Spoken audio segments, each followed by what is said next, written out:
Hey guys, my name is Teferet, and I am the host here of the Kingdom Chats Bible Study. Now, if this is your first time joining me, first of all, welcome. But second of all, you definitely want to check out some of my older videos. What I do is simple. I take the Word of God and I show how we can use it to apply to our lives today. How do I use what was written so long ago and make it make sense for what I'm dealing with today? So that's what we're doing here, and I want to welcome you to this space and welcome you back if this is not your first time. And I'm not going to spend any longer on the introduction. We are going to jump right into this word. Today I'm coming from Luke 17, and I'm just going to read a few verses from verse 11 to 14. It says this: Now on his way to Jerusalem, he traveled along the border between Samaria and Galilee. As he was going into a village, 10 men who had leprosy met him.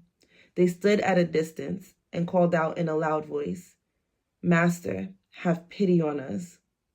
When he saw them, he said, "Go show yourselves to the priest." And as they went, they were cleansed.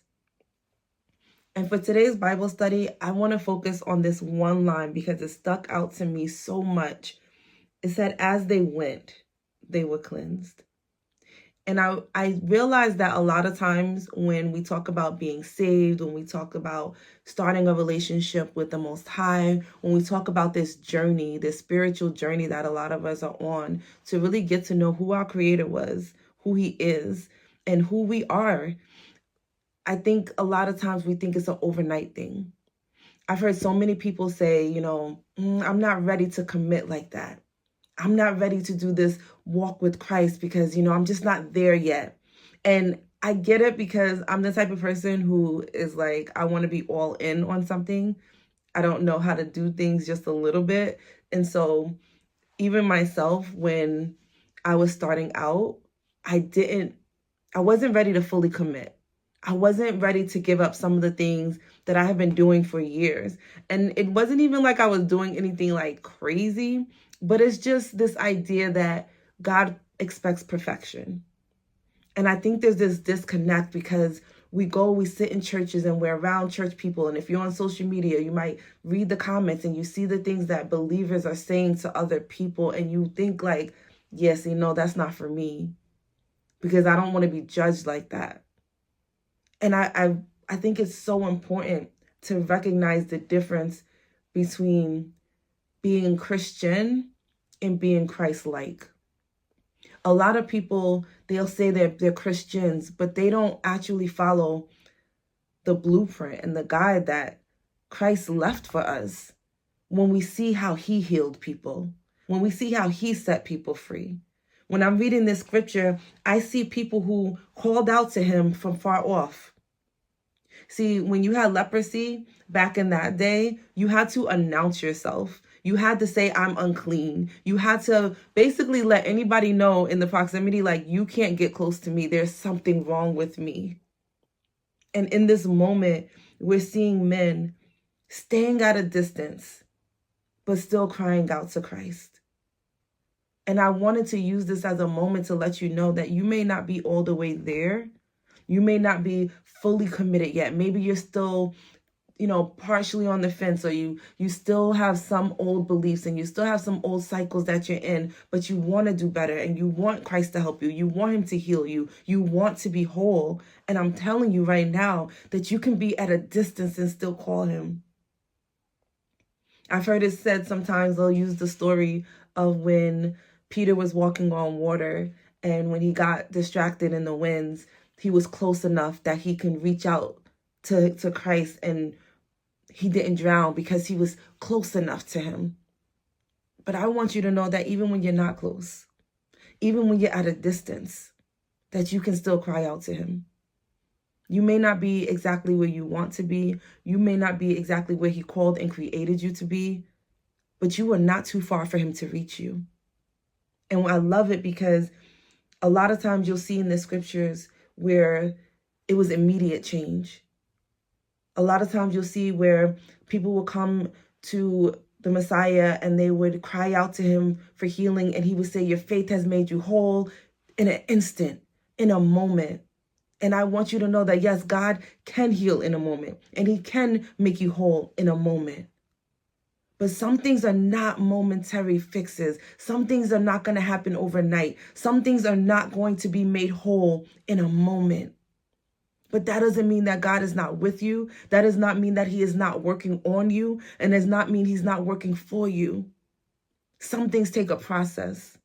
And if these men had gotten a word from God and stood still, they would not have gotten their healing. What we're looking at is a healing that only came in motion. And sometimes we're looking at our lives and we're like, when I feel the change, then I'll go after it. When I feel like I'm healed, then I'll go after God. Then I'll do the thing that he called me to do. He may be calling you to start something new. He may be calling you to step out into something that's unknown. He may be calling you, because this is not just for people who are far from Christ. This is for people who maybe you're being called to start a new business. Maybe you're being called to write a book. Whatever that thing is that God has placed in your heart to do, you may feel like, I'm not there yet.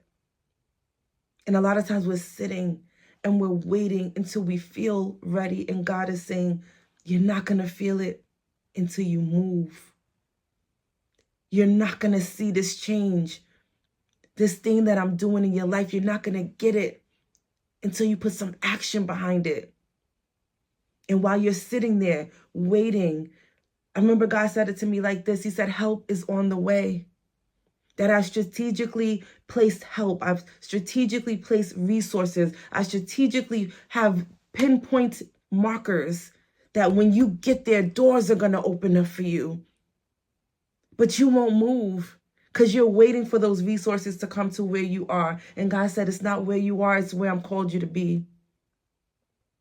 Provision, I've set up provision for you where I have told you to go. And sometimes we are stagnant in our obedience because we are waiting to feel like we got it together. We are waiting to feel like I can do this. And I'm just here to tell you that sometimes you got to move on a word. You got to move because he said to move. You got to move forward because, and then some things are not necessarily, I've heard people say, well, I'm praying and I don't hear anything. There are some things that you need to wait to hear God tell you. But then there are some things that are in the foundation of his word. He says, I am a healer. I am a provider. That's who he is. And so sometimes some of what you have to be able to move on is what he has already said. What he has already spoken over your life.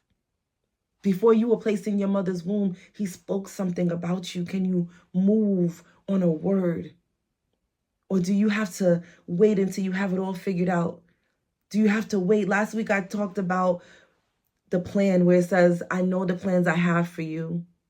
And a lot of times we want to know the plans too. We want to know, God, I know you know the plans, but can you let me in on the secret? And I told you guys last week that God was saying, sometimes I'm going to give you a vision and it's going to be for this big thing in the future. But the little steps in between, I need you to trust me as you walk forward. He said, write the vision, not the plan. So I'll give you the vision, but for the plan, parts of it I keep for myself. And I'll give you just enough for your next step.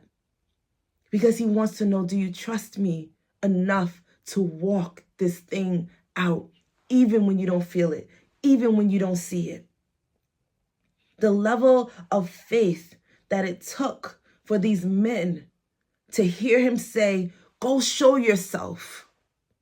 Because when you are in the type of situation where what you're dealing with is hidden, the thing that you want healed, the thing that you feel is a flaw, the thing that you think that you have to hide and mask from people, or they won't accept you, or they won't think, a highness of you.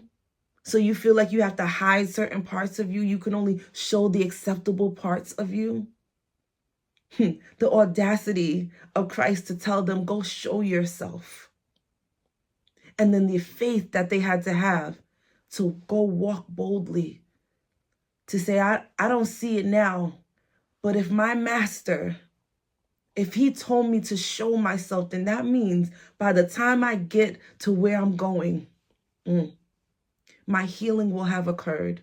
By the time I get where you told me I'm going, I will be made whole. And sometimes you got to be able to move in your brokenness.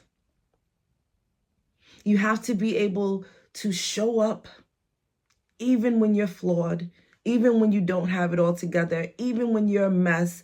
All of those things are who you are in this moment, but they are not who you are going to be. They are not who you were created to be. But it doesn't take away from the fact that God still sees you. He still loves you for where you are in this moment. And he's going to use you for where you are in this moment. And so understanding that and taking all of that into consideration and recognize, like, I don't have to stay still until I have it together. That I'm good enough. I'm whole enough. I'm valuable enough to do what God called me to do. And as I walk this thing out, I will be made whole. As I walk this thing out, everything that he has for me is going to come together. And so I am going to leave you guys with that quick Bible study. What is that thing that you are being called to do? And are you ready to take those first steps, knowing that as you walk, as you go, that's when you'll be cleansed. That's when you'll be made whole. I'm going to ask you guys one thing and one thing only. If you got anything from this message today, my goal is to help as many people as I can. Make sure you're sharing this message. Make sure you're subscribing and make sure you're engaging with the content. Thanks again. I'll see you next time on the Kingdom Chats Bible Study. Bye.